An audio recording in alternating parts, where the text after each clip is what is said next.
Bienvenidos, en este video a ver el concepto de inductancia, que es una propiedad que me indica cuál es la capacidad que tiene un elemento en mi circuito para retener la corriente eléctrica. Vamos a ver cómo lo podemos entender a partir de las leyes fundamentales de la electrodinámica.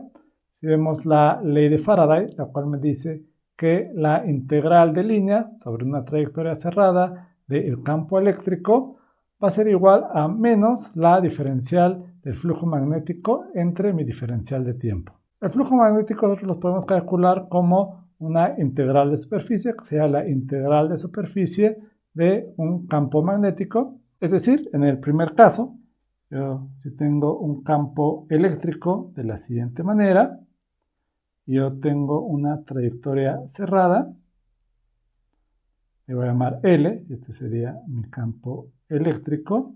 El resultado de esta integral va a ser igual a la primera derivada del flujo magnético con el signo negativo o con el signo invertido, mientras que el flujo magnético, si yo tengo mis líneas de campo magnético de la siguiente forma, y ahora en este caso yo voy a calcular la integral de superficie.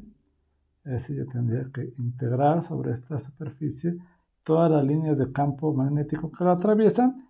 Este sería mi flujo magnético. Y sabemos a través de la ley de Biot-Savart que mi flujo magnético va a ser proporcional a la corriente eléctrica. Es decir, entre más corriente eléctrica yo inyecte a mi inductor, el campo magnético será mayor. La constante de proporcionalidad que relaciona estos dos conceptos, la corriente eléctrica y el flujo magnético, le vamos a llamar la inductancia.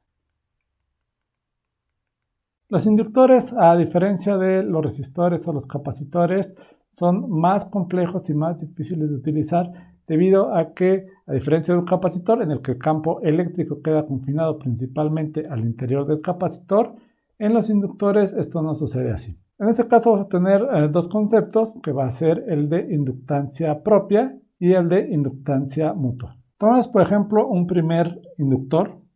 Tenemos nosotros este inductor. Yo le voy a inyectar una corriente I'.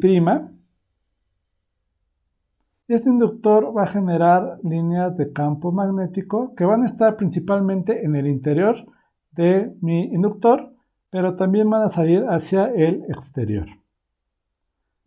En el caso que nosotros tengamos un segundo inductor en una posición cercana, por ejemplo, si yo tengo un segundo inductor en una posición cercana, este a su vez va a generar también su campo magnético que va a interactuar con el campo magnético de mi primer inductor. Entonces este va a tener una corriente I'. Entonces a la inductancia producida por el segundo inductor yo le voy a llamar inductancia mutua.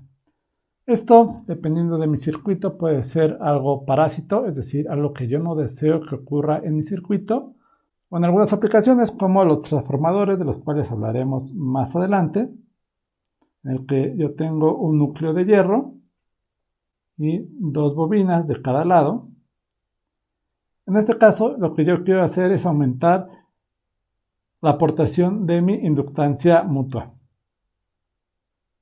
En el caso de que nosotros tengamos múltiples vueltas, tendremos que multiplicar mi flujo magnético producido por una sola vuelta por el número de vueltas que yo tenga. Esto también va a recibir el nombre de flujo magnético, pero cuando yo tengo múltiples vueltas, de tal manera que yo lo puedo sustituir en mi ley de Faraday.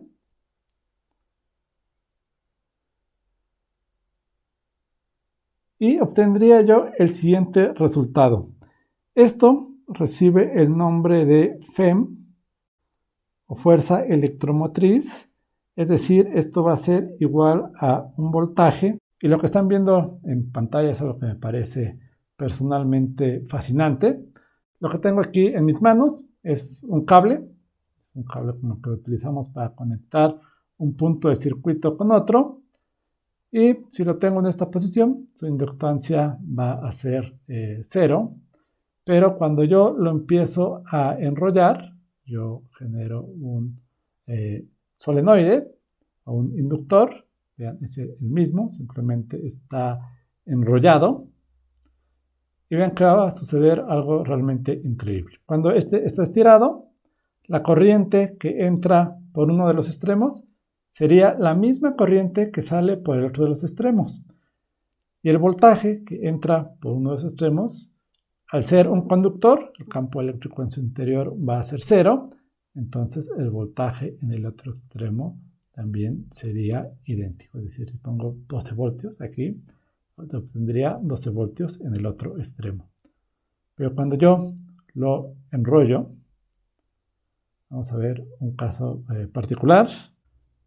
¿Qué pasa cuando la corriente es constante? Entonces, si I es igual a una constante, es decir, un número fijo de amperes que van a circular a través de este cable, entonces su primera derivada, al ser una constante, obviamente va a ser igual con 0. Pero cuando mi corriente es una función del tiempo, posteriormente en este curso vas a asumir que va a ser una función sinusoidal de la siguiente forma, a seno de omega t. Si yo obtengo su primera derivada, diferencial de i con la diferencial de t, sería a omega coseno de omega t. Entonces, en este caso, esta derivada va a ser diferente de 0. Es decir, el voltaje que yo tendría en el otro extremo ya no sería el mismo que en el primer extremo. Esto en un caso extremo, como que veremos más adelante durante este curso, si yo hago que la frecuencia a la que yo estoy insertando mi corriente tienda a infinito, obviamente mi voltaje no va a tender a infinito, sino tendería al voltaje de mi fuente, es decir, se puede comportar como un circuito abierto. Es decir, de esta forma se comportaría como un circuito cerrado, y si yo lo enrollo e inserto una frecuencia lo suficientemente alta, yo tendría un circuito abierto. Veamos cómo podemos aplicar este concepto para el solenoide que acabamos de ver hace un momento. Entonces, acabamos de definir que el flujo magnético va a ser igual a la integral de área de mi campo magnético por mi diferencial de área. En este caso, mi diferencial de área sería esta, o un pequeño fragmento de esta área en color azul. Entonces voy a asumir que mi campo magnético es una constante. Al ser una constante, yo lo puedo sacar de mi signo de integración y simplemente la integral de área de una diferencial de área pues va a ser el área.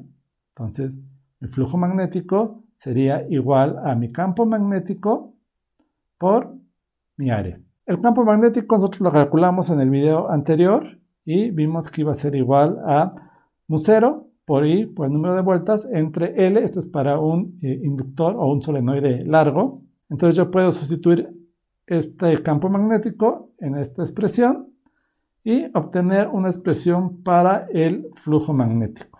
Esto lo tendríamos que multiplicar por el número de vueltas y entonces nosotros tendríamos n al cuadrado. Entonces este sería mi flujo magnético. Si yo lo divido entre la corriente, esa sería mi inductancia. Entonces, la inductancia nosotros la podemos definir como el cociente entre el flujo magnético y la corriente que está generando este flujo magnético. El flujo magnético lo vamos a medir en Weber y la corriente la vamos a medir en amperes.